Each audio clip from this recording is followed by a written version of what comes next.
Kesimpulan dan rekomendasi. Kesimpulan, menimbang bahwa berdasarkan uraian duduk perkara, fakta-fakta yang terungkap dalam rapat dan sidang permisaan serta pertimbangan hukum dan etika di atas, dapat disimpulkan hal-hal sebagai berikut. 1 dan 2 dianggap sudah dibacakan.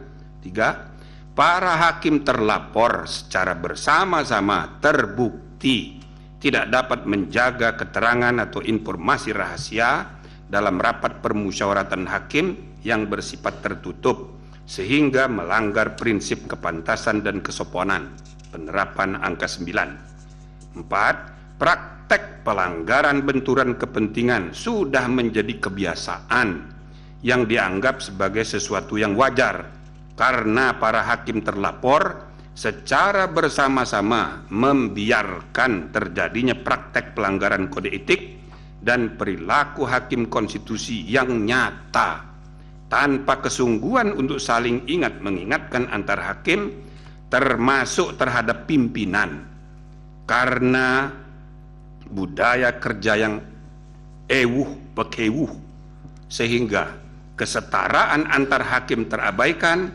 dan praktek pelanggaran etika biasa terjadi.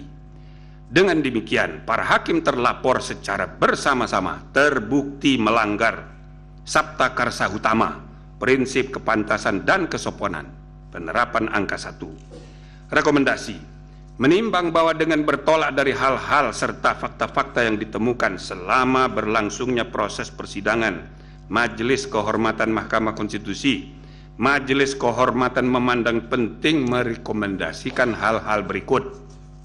1. Hakim konstitusi tidak boleh membiarkan kebiasaan praktek saling pengaruh mempengaruhi antar hakim dalam penentuan sikap dalam memeriksa, mengadili, dan memutus suatu perkara yang menyebabkan independensi fungsional tiap-tiap hakim sebagai 9 pilar tegaknya konstitusi menjadi tidak kokoh dan pada gilirannya membuka peluang untuk terjadinya pelemahan terhadap independensi struktural kekuasaan kehakiman Mahkamah Konstitusi secara kelembagaan.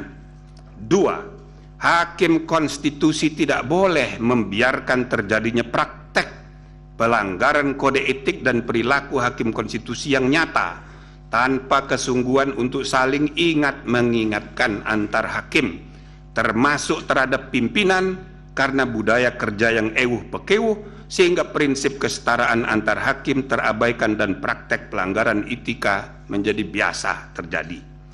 3. Hakim konstitusi harus menjaga iklim intelektual yang syarat dengan ide-ide dan prinsip-prinsip pencarian kebenaran dan keadilan konstitusional yang hidup berdasarkan nurani yang bersih dan akal sehat yang tulus untuk kepentingan bangsa dan negara, tercermin dalam penulisan pendapat-pendapat hukum dan dalam permusyawaratan dan perdebatan substantif di antara para hakim untuk menemukan kebenaran dan keadilan konstitusional yang hidup itu sebagaimana mestinya. 4. Hakim konstitusi secara sendiri-sendiri dan bersama-sama harus memiliki tanggung jawab hukum dan moral untuk menjaga agar informasi rahasia yang dibahas dalam rapat permusyawaratan hakim tidak bocor keluar. Amar putusan, mengingat Undang-Undang Nomor 24 Tahun 2003 tentang Mahkamah Konstitusi yang telah diubah terakhir dengan Undang-Undang Nomor 7 Tahun 2020 tentang perubahan ketiga atas Undang-Undang Nomor 24 Tahun 2003 tentang Mahkamah Konstitusi dan Peraturan Mahkamah Konstitusi Nomor 1 Tahun 2023 tentang Majelis Kehormatan Mahkamah Konstitusi, memutuskan menyatakan 1. Para hakim terlapor secara bersama-sama terbukti melakukan pelanggaran terhadap kode etik dan perilaku hakim konstitusi sebagaimana tertuang dalam Sabta Karsa Utama, prinsip kepantasan dan kesopanan. 2. Menjatuhkan sanksi teguran lisan secara kolektif kepada para hakim terlapor. Demikian diputus dalam rapat Majelis Kehormatan oleh 3 anggota Majelis Kehormatan, yaitu Jimli As-Sidiki sebagai Ketua Merangkap Anggota, Wahiduddin Adam sebagai Sekretaris Merangkap Anggota, dan Bintan R. Saragih sebagai anggota pada hari Jumat tanggal 3 bulan November tahun 2023 dan hari Senin tanggal 6 bulan November tahun 2023, dan diucapkan dalam sidang pleno Majelis Kehormatan Mahkamah Konstitusi terbuka untuk umum pada hari Selasa tanggal 7 bulan November tahun 2023, selesai diucapkan jam 16.43.